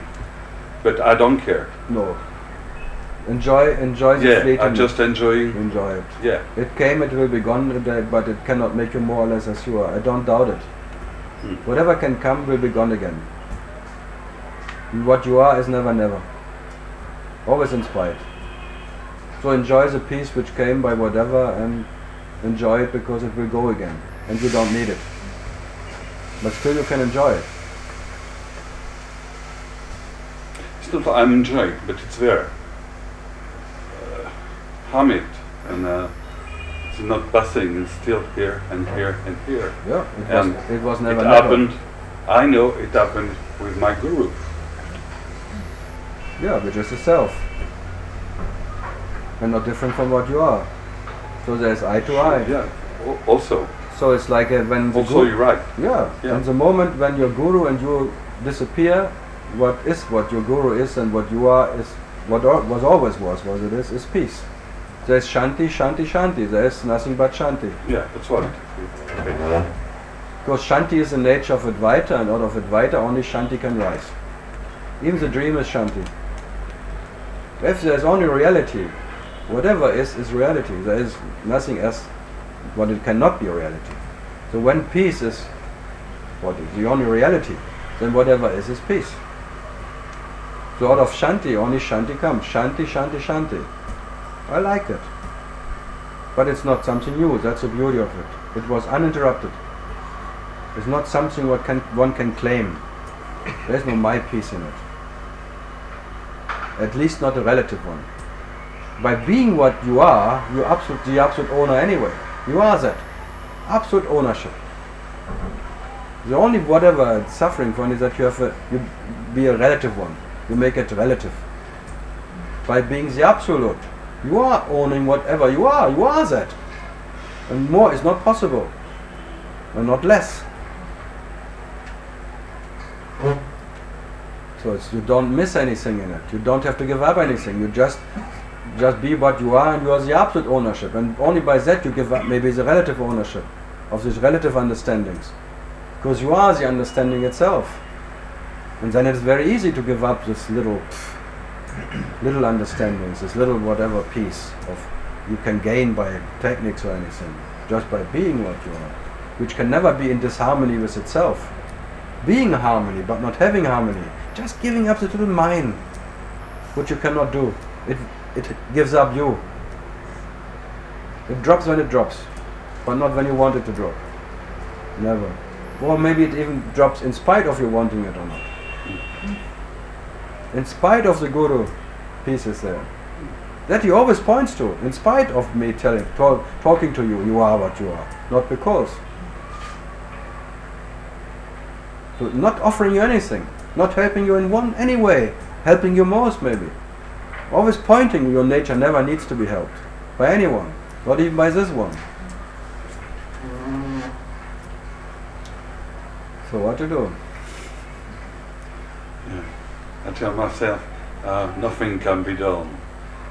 And you say, what to do? Yeah, what to Is it do? the same? Yeah, what to do is just whatever can be done or not done can make you more or less. You tried everything and nothing worked, thanks God.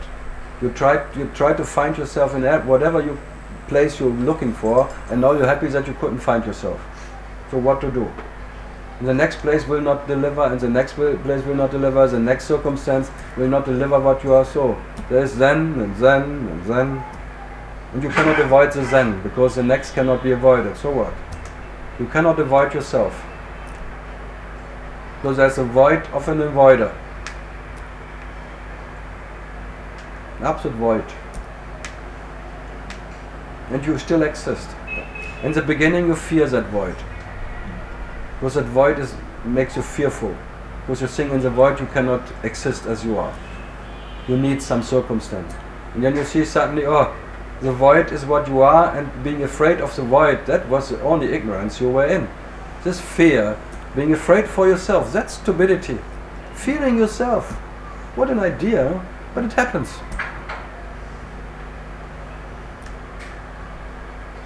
What? It's craziness, huh? But you really, this happens that you started to fear yourself. Unbelievable, but look at it.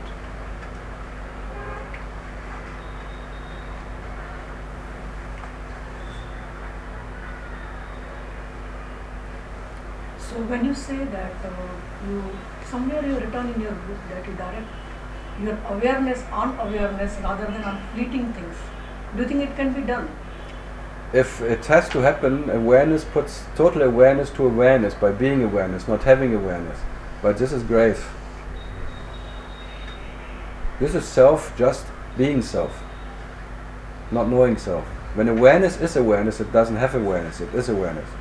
If that happens, it happens in spite of what you have done or not. This is grace. This is your nature, just dropping what can be dropped, and in one instant you are that. As you always say that. And without that, nothing ever happens anyway. The grace is random. The grace has no interest. Yes, therefore random.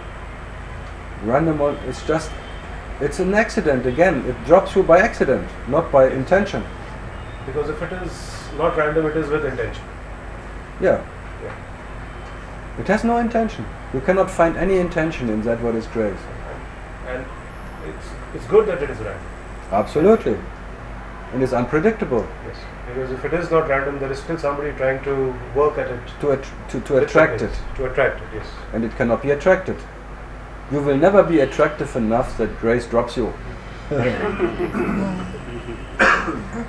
What an idea. You place yourself now, you make a nice understanding, you purify your body, you purify your mind. Grace, please come now, I'm ready. Drop me now. Cut my head now, please, I'm shaved. No, I tell you, grace shows no mercy because it doesn't know anything but grace. And grace, being grace, doesn't know even grace. And the grace you're looking for, the joke is, it's already here. Your nature is grace, and the nature of realization is grace. And more grace is not possible. This is grace. This is reality. And this is God. But waiting for God to happen, you wait forever because God already is there. God waiting for God to come, God is already sitting here. Waiting for God to happen? My goodness. What a joke, huh? What an entertainment. It's like waiting for Godot, is like this famous... It's like waiting for God. Oh! But God cannot come because God is already here. Or never. Darshan. Darshan. What is not darshan? What is not darshan? What is not satsang? This is a song of sat. The self started to sing. This is satsang. It's singing the permanent song about itself. And it's the singer, the singing what is the listener and the listening. It's a permanent song about itself. Every word is a flower in the Garden Eden of the self singing a song about itself. Why blaming words? Words are wonderful flowers of life. But no one needs them. That's the beauty of words. They're just there. Brahman. World. They're always flowering and going back again. The lotus. Enlightenment. What a wonderful world. But only because no one needs it. But the moment you think you have to be enlightened, then you are in a heavy duty. You're in the military. Me-litary. You fight for yourself.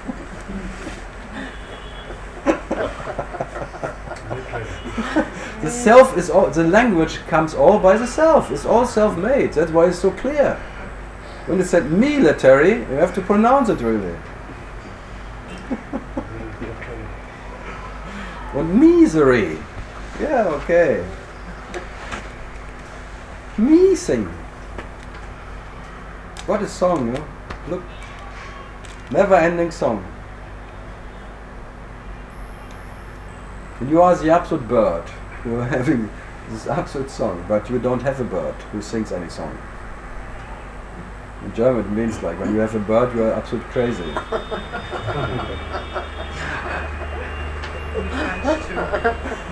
In Dutch too, in Holland too. Eh?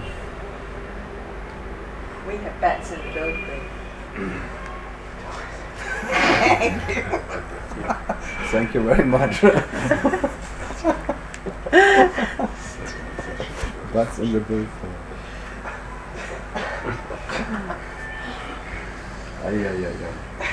Martin, something today.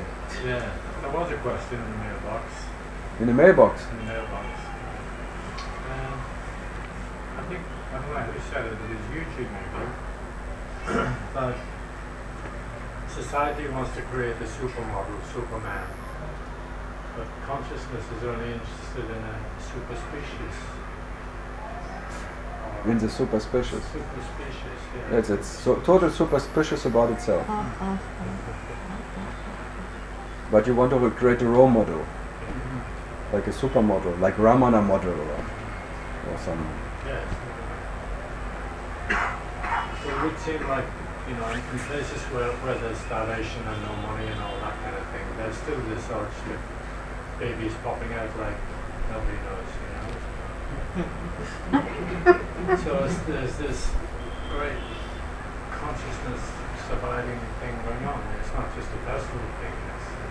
No, it's already said consciousness is a phantom. That's the beginning of the phantom. Only consciousness is a phantom. And all there is consciousness. So all there is a phantom. But you are not a phantom. But all there is consciousness, and all there is phantom. Because only a phantom has to be. But you are doesn't even know if it is or is not. It's beyond even being or not being or whatever. So even consciousness, which has to be consciousness, already is a realization of what you are, but not what you are. It's a dream. The dream of consciousness. And that dream will always produce dream objects. Infinite dream, never enough. Like the whole internet. Consciousness wants to be connected all the time to itself. Always wants to be connected. It's always jealous and always greedy for more information. More. Now we go to the Mars, we go to whatever, and sending everywhere, and information, sucking information. The seeker sucking consciousness, always seeking information out of everything, making a big internet and everything. Wanting to know every little whatever, big brother watching. He becomes this big brother watching himself. What is he doing? Even the virus is also jealous. What happens? He becomes jealous about himself and wants to know what his beloved is doing, moment by moment. And that in 7 billion cases. So the nut cases are many. So it's like a control system on any scale. It's love. The lover wants to control the beloved in the relative way, whatever, because the lover is different from the beloved, and he wants to know what the beloved is doing because he's jealous that the beloved maybe goes to some other one. And he is not good enough for the beloved, and then he wants to be in this unconditioned love that his beloved loves him for, not just because he is. No, just not being special or anything. I just want to be loved as I am. By him. Not for your money, not for your understanding, not for your energy, not for that you're a good lover or anything. No, not for all of that. No. I want to be loved for what I am, and then you meet someone, even then you call him guru. He just takes you as you are. Confirmation. No, not confirmation. He just doesn't see you even. For him, you don't have to be a good lover. You don't have money. You don't whatever you don't have is fine. And then you feel suddenly relaxed because your beloved loves you as you are, and then you all the way it was there and always loved you as you are, and there was no need for being different in any moment.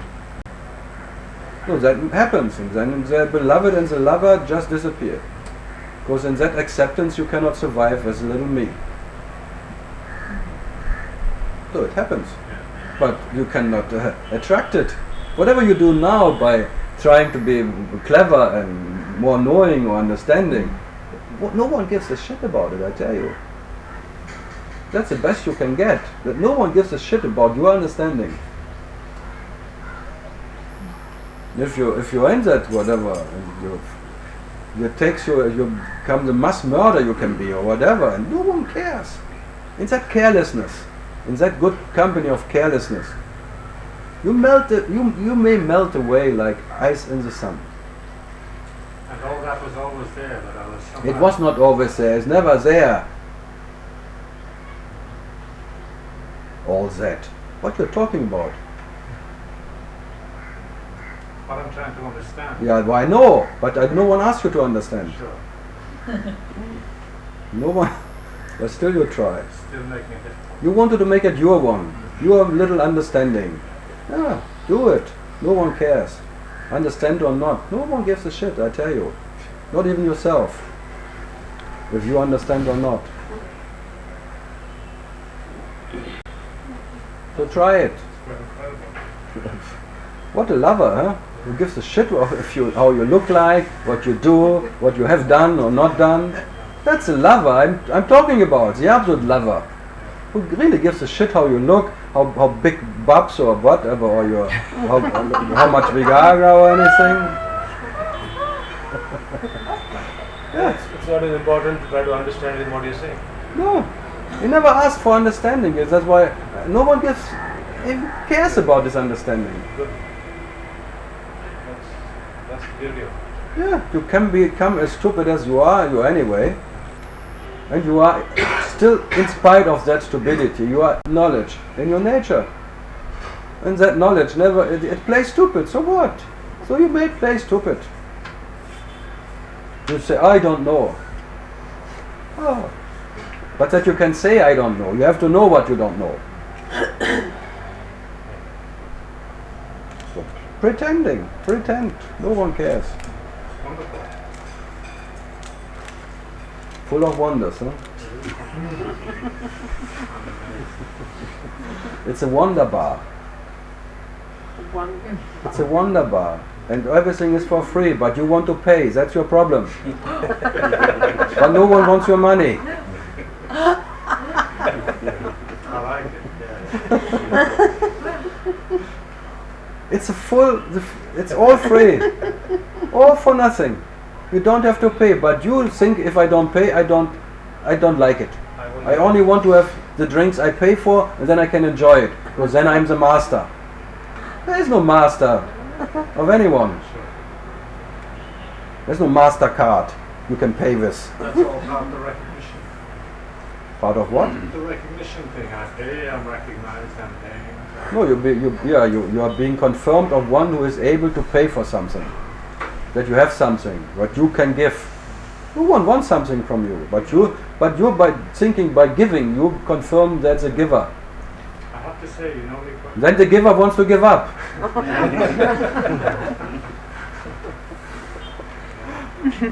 did you know? How do you know? I know myself in and out, I tell you. I know stupidity more than myself. How did you know? What else can I know?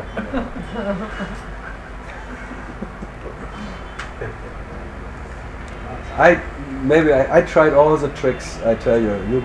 You cannot imagine. So by knowing all the tricks and the trickster himself, and being tricked by oneself, who cares?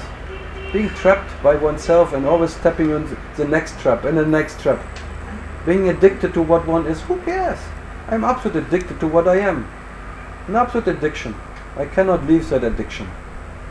I'm an absolute addict, and that's what I'm addicted to. So what? And eventually maybe nobody gives up. Eventually? Now you're still hoping. You become a hopey. Hope and pee, yeah?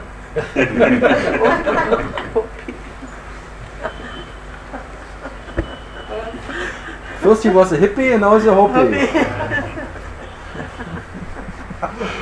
Hip hip hooray. It has to be fun. If you cannot see the comedy in it, the joke in it, how can you take that?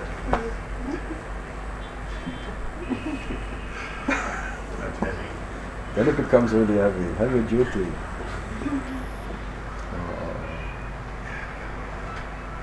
Yeah, something from the other side.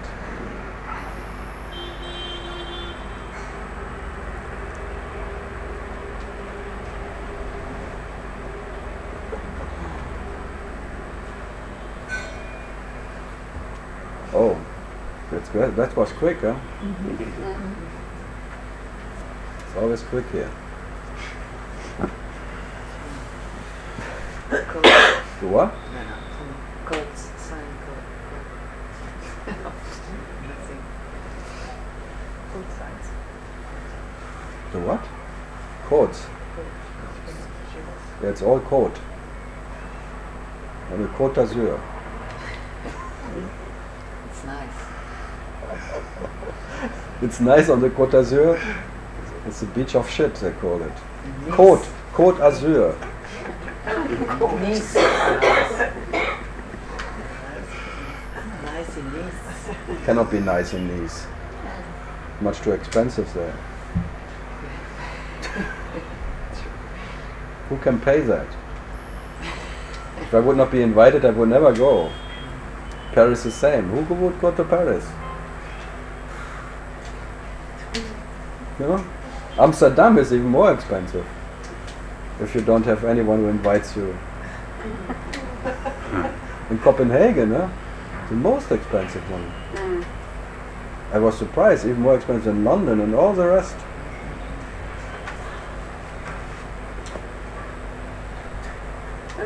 Better be in Bombay. Hmm? Boring Bay. In Boring Bay, watching whales. That's a Boring Bay type. It's cheap.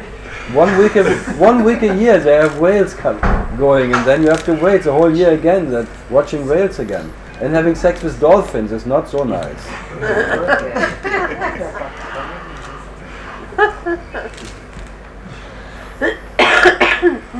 The Australia, they call themselves Australia, Astral.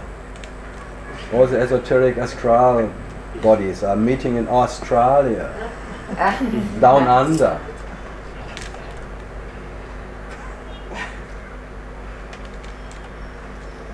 Yeah, some other last questions.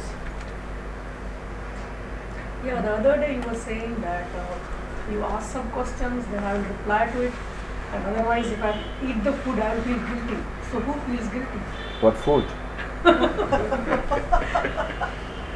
No, the other day I didn't say that. No. I was wondering. I think you went to someone else. It was you.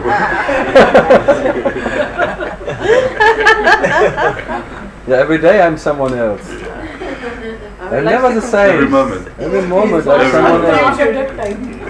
He's confused. I can always say, who said that? Was I there? I switch, as you cannot imagine. I'm like a monkey going through a jungle of concepts and going from one concept to the other and telling you whatever and not caring if I leave one concept for the other, because who cares? So you can blame me whatever I have not said. No, I eat. In spite, I've never done anything. I eat. Does a baby ask if the baby has done something, sucking the tits of the mother? That's like I am. I don't have to be good or I have to be anyone's. There is this absolute tit, and you just have to drink yourself. This is the Milky Way. Look, we're on the Milky Way or not?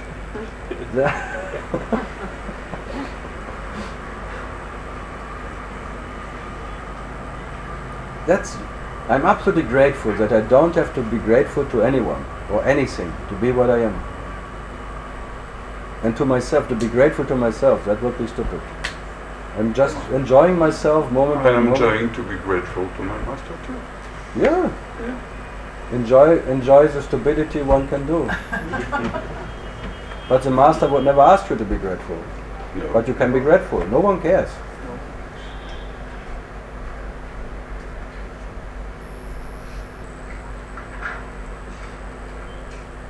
Okay. Then we have empty stomach now. Thank you for coming and thank you for going.